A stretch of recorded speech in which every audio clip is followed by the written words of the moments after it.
तो नमस्कार मेरे प्यारे विद्यार्थियों, स्वागत है आप सभी का आपके अपने YouTube चैनल हथीजरी क्लासेस पर। तो दोस्तों, जैसा कि आपको पता है, यूपी कांस्टेबल के जो फॉर्म जो है वो भरे जा चुके हैं और उसका जो एग्जाम है वो 18 फरवरी को होने वाला है दोस्तों। तो उससे रिलेटेड जो सामान्य हिंदी के जो कुछ प्रश्न हैं उनको मैं लेकर आपको आ चुका हूँ। सिर्फ आपके 27 दिन बचे हूँ और इम्पोर्टेंट जो प्रश्न है परीक्षा की दृष्टि से वो मैं आपको लेकर आया हूँ। तो अभ्यर्थियों, बिना देर के वीडियो को शुरू करते हैं उससे पहले एक रिक्वेस्ट है, आप हमारे चैनल पर नए हो तो भाई चैनल को सब्सक्राइब कर वीडियो को लाइक जरूर से कर दें। तो बिना देर के वीडियो को शुरू करते हैं।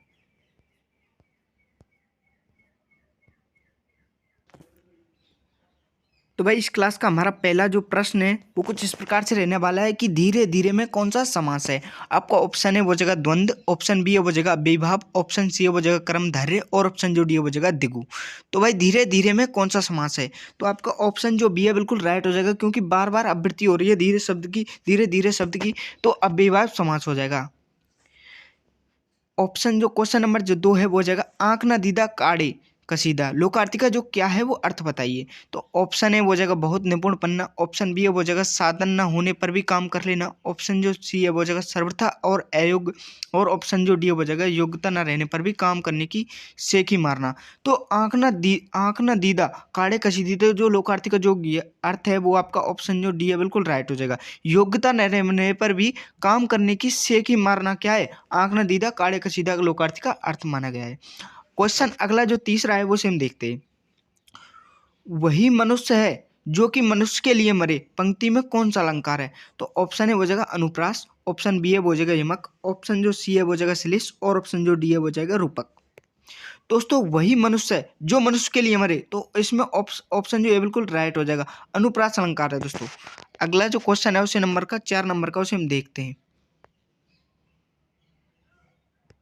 अगला जो आपका प्रश्न है 4वें नंबर का वो हो जाएगा बागेश्वरी का पर्यायवाची शब्द क्या है। यानी बागेश्वरी जो शब्द है इन चार में से कौन सा ऑप्शन है जिसका बागेश्वरी शब्द का पर्यायवाची है। ऑप्शन हो जाएगा कमला, और ऑप्शन बी है वो जगह शारदा, और ऑप्शन जो सी है वो जगह सुखदा, और ऑप्शन जो डी है वो जगह प्रेमदा। दोस्तों, शारदा शब्द जो है वो क्या है, बागेश्वरी शब्द का पर्यायवाची है। तो आपका ऑप्शन जो बी है बिल्कुल राइट हो जाएगा भाई। अगला जो 5वें नंबर का प्रश्न है उसे हम देखते हैं। अब व्यवस्थित वाक्य खंडों से क्रमबद्ध वाक्य बनाइए और उचित क्रम चुनिए। दोस्तों, इन 5 ये आपके जो 6 जो ऑप्शन है वो दे के रखे हैं और इनको मिलाकर एक वाक्य बनाना है जो कि आपको सही सेट होता हो, सही तरीके से बनता हो। तो इसमें किस प्रकार से बनाएंगे दोस्तों, सबसे पहले हम ले लेंगे शुरू से ही ऑप्शन 3 को, शुरू से ही। फिर ले लेते हैं हम आर्थिक और सामाजिक अन्याय को, शुरू से ही आर्थिक और सामाजिक अन्याय को। फिर लेते हैं बिना हिंसक के विरोध के, यानी शुरू से ही आर्थिक और सामाजिक अन्याय को बिना हिंसक के विरोध के। भारतीय भारतीय लोग भारतीय। फिर ले लेते हैं हम 4 नंबर से भारतीय साहित्य, और फिर लेते हैं हम चले आए। दोस्तों, इस प्रकार से हो जाएगा शुरू से ही आर्थिक और सामाजिक अन्याय को भारतीय, बिना हिंसक और विरोध के सहते चले आए। तो आपको ऑप्शन जो डी है बिल्कुल करेक्ट हो जाएगा भाई इसमें। तो अगला जो प्रश्न है उसे 6वें नंबर का उसे हम देखते हैं।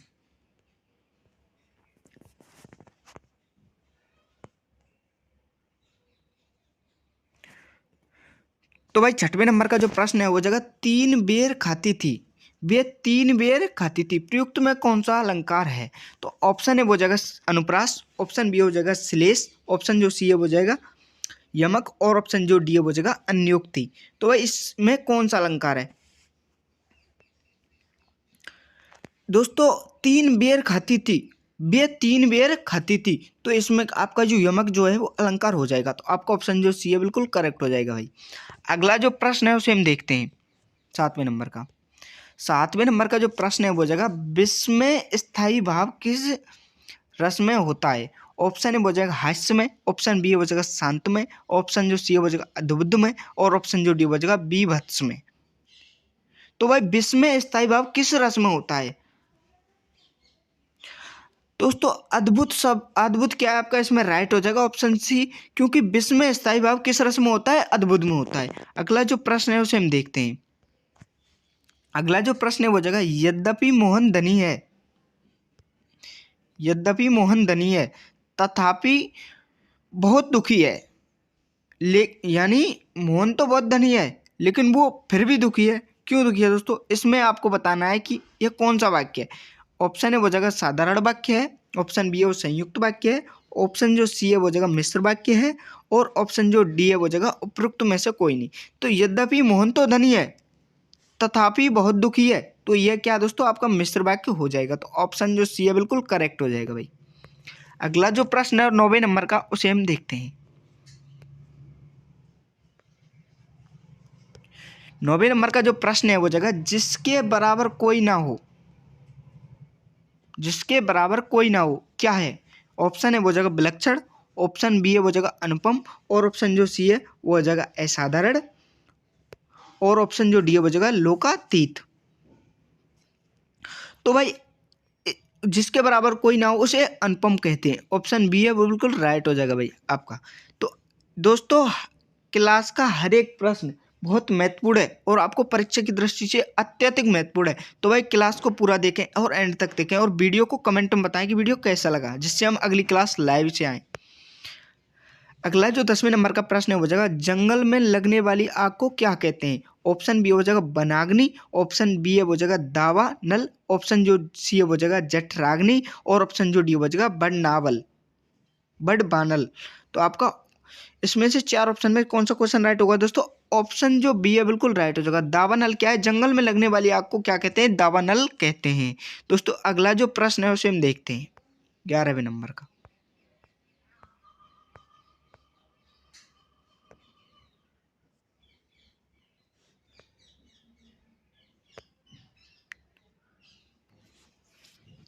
तो दोस्तों अगला जो हमारा प्रश्न है वो हो जाएगा चरण कमल बंदो रघुराई में कौन सा अलंकार है। ऑप्शन ए जो हो जाएगा श्लेष, ऑप्शन बी है वो जगह उपमा, ऑप्शन सी है वो जगह रूपक, और ऑप्शन जो डी है वो जगह रूपक रूपकातिशयोक्ति। दोस्तों इन 4 में से कौन सा अलंकार है। तो दोस्तों चरण कमल बंदे रघुराई में कौन सा अलंकार है, आपका रूपक अलंकार हो जाएगा। तो आपका ऑप्शन जो सी है बिल्कुल करेक्ट हो जाएगा भाई। अगला जो प्रश्न है उसे हम देखते हैं।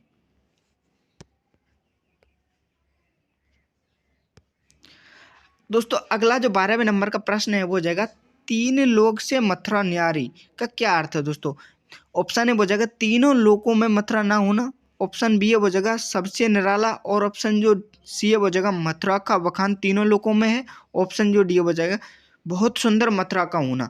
दोस्तों आपका 12वें नंबर के जो क्वेश्चंस में क्या है, सबसे निराला क्या है, इसमें आंसर राइट हो जाएगा। तीनों लोक से मथुरा न्यारी, यानी सबसे निराला जो क्या है, 3 लोक से मथुरा न्यारी। तो आपका ऑप्शन जो 12 में जो बी है बिल्कुल राइट हो जाएगा भाई। दोस्तों अगला जो प्रश्न है वो हो जाएगा मिथिलेश कुमारी किन्हें कहते हैं। ऑप्शन ए है वो जगह राधा, ऑप्शन बी है वो जगह सीता, और ऑप्शन जो सी है वो जगह सत्यभामा, और ऑप्शन जो डी है वो जगह द्रौपदी। तो दोस्तों मिथिलेश कुमारी किसको कहते हैं, आपकी सीता को कहते हैं। तो आपका ऑप्शन जो बी है बिल्कुल राइट हो जाएगा भाई। अगला जो प्रश्न है उसे हम देखते हैं। दोस्तों अगला जो हमारा प्रश्न है वो जगह खड़ी बोली का प्रथम महाकाव्य कौन सा है था। ऑप्शन है वो जगह कामायनी, ऑप्शन बी है वो जगह प्रिय प्रवास, ऑप्शन सी है वो जगह साकेत, और ऑप्शन जो डी है वो जगह नीरजा। तो दोस्तों इसमें प्रिय निवास जो आपका राइट हो जाएगा दोस्तों, बी नंबर का ऑप्शन, क्योंकि खड़ी बोली का प्रथम महाकाव्य कौन सा था, वो प्रिय प्रवास था। तो अगला जो प्रश्न है उसे हम देखते हैं नेक्स्ट क्वेश्चन को। अगला जो आपका क्वेश्चन है वो जगह अतः शब्द का समानार्थी शब्द पहचानिए। ऑप्शन है वो जगह अन्यथा, ऑप्शन बी है वो जगह अतएव, ऑप्शन सी है वो जगह परिणामत, और ऑप्शन जो डी है वो जगह अस्तु। तो दोस्तों अतः शब्द का जो समानार्थी जो शब्द है वो हो जाएगा आपका परिणामत। ऑप्शन जो सी है बिल्कुल आपका करेक्ट हो जाएगा भाई। अगला जो प्रश्न है उसे हम देखते हैं। अगला जो प्रश्न है वो जाएगा वृक्षों से पत्ते झड़ते हैं में कौन सा कारक है, यानी वृक्ष से पत्ते झड़ते हैं तो इसमें कौन सा कारक। ऑप्शन है वो जगह कर्ता, ऑप्शन बी वो जगह संप्रदान, और ऑप्शन जो सी है वो जगह अपादान, ऑप्शन डी जो है वो जगह अधिकरण। दोस्तों वृक्ष से पत्ते झड़ते हैं तो कौन सा कारक हो गया दोस्तों, आपका अपादान। अपादान से अलग होने में, यानी वृक्ष से पत्ता अलग हो रहा है, तो आपका ऑप्शन जो सी है बिल्कुल राइट हो जाएगा भाई। अगला जो आपका प्रश्न है वो जगह 17वें नंबर का, विचार में एक प्रत्यय लगाने से कौन सा शब्द बनता है। ऑप्शन है वो जगह विचारिक, ऑप्शन बी है वो जगह विचारिक, ऑप्शन जो सी है वो हो जाएगा विचौरिक, ऑप्शन जो डी हो जाएगा वैचारिक। दोस्तों अगर विचार शब्द में हम अगर एक प्रत्यय जोड़ देते हैं तो वैचारिक शब्द बनना संभव है, तो आपका ऑप्शन जो डी है बिल्कुल राइट हो जाएगा भाई। अगला जो प्रश्न है, नेक्स्ट क्वेश्चन, उसे हम देखते हैं। शुद्ध वाक्य पहचानिए। आपका ऑप्शन जो ये हो जाएगा मेरी 5 बहनें और एक भाई है। ऑप्शन बी हो जाएगा मेरी 5 बहनें और एक भाई है। ऑप्शन जो सी हो जाएगा मेरा एक भाई और 5 बहनें हैं। मेरा एक भाई और 5 बहनें हैं। मेरी एक भाई और 5 बहनें हैं। दोस्तों शुद्ध वाक्य कौन सा है? दोस्तों मेरा एक भाई और 5 बहनें, तो आपका शुद्ध वाक्य सी हो जाएगा। तो ऑप्शन जो सी है बिल्कुल राइट हो जाएगा दोस्तों। अगला जो नेक्स्ट प्रश्न है उसे हम देखते हैं। अगला जो नेक्स्ट प्रश्न है वो जाएगा बुढ़ापा एक प्रकार का अभिशाप है। रेखांकित शब्द की संज्ञा कौन सी, रेखांकित पद में कौन सी संज्ञा हो जाएगी दोस्तों? ऑप्शन है वो जाएगा जातिवाचक, ऑप्शन बी हो जाएगा भाववाचक, ऑप्शन सी हो जाएगा व्यक्तिवाचक, ऑप्शन जो डी हो जाएगा समूहवाचक। दोस्तों भाववाचक संज्ञा हो जाएगी। बुढ़ापा एक प्रकार का अभिशाप है, इससे भाव निकल रहा है, तो भाववाचक संज्ञा हो जाएगी। ऑप्शन बी बिल्कुल करेक्ट हो जाएगा दोस्तों। अगला जो प्रश्न है उसे हम देखते हैं भाई। नेक्स्ट हमारा 20वें नंबर का जो प्रश्न है वो जाएगा मीनाक्षी का क्या अर्थ होता है? ऑप्शन है वो जाएगा मोरनी, ऑप्शन बी हो जाएगा मछली की तरह गोल आंखों वाली, ऑप्शन सी हो जाएगा यमुना नदी, ऑप्शन डी हो जाएगा पूनम की चांदनी। तो मीनाक्षी जो शब्द का जो अर्थ है वो आपका हो जाएगा मछली की तरह गोल आंखों वाली। करेक्ट हो जाएगा आंसर दोस्तों। अगला जो प्रश्न है 21वें नंबर का उसे हम देखते हैं। संपन्नता का विलोम शब्द कौन सा है? ऑप्शन है वो जाएगा आपत्ति, ऑप्शन बी हो जाएगा निर्धनता, ऑप्शन जो सी हो जाएगा आफत, ऑप्शन जो डी हो जाएगा विपत्ति। दोस्तों संपन्नता का विलोम शब्द कौन सा है? तो दोस्तों निर्धनता का जो संपन्नता का निर्धनता विलोम शब्द हो जाएगा, तो ऑप्शन बी है बिल्कुल करेक्ट हो जाएगा दोस्तों। अगला जो प्रश्न है उसे हम देखते हैं।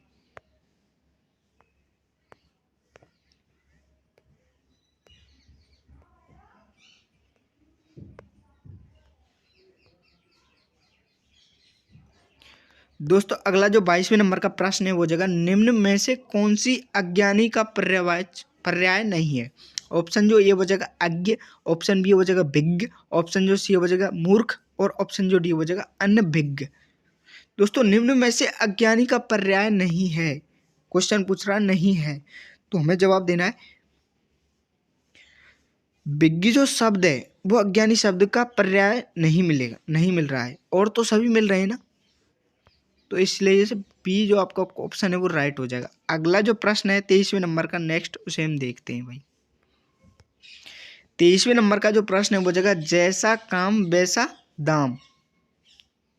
जैसा काम वैसा दाम में जैसा किस प्रकार से व्याकरणात्मक कोटि का है? ऑप्शन है वो जाएगा विशेषण, ऑप्शन जो हो जाएगा विशेष्य, ऑप्शन जो सी है वो जाएगा सर्वनाम शब्द, और ऑप्शन जो डी हो जाएगा अव्यय। तो जैसा काम वैसा दाम में जो जैसा शब्द है वो किस प्रकार से व्याकरणात्मक है? विशेषण है, विशेष्य, सर्वनाम है और अव्यय है। तो दोस्तों ये एक विशेषता बता रहा है, तो इसलिए विशेषण हो जाएगा जैसा शब्द। तो आपका ऑप्शन जो है बिल्कुल करेक्ट हो जाएगा भाई। अगला जो प्रश्न है उसे हम देखते हैं।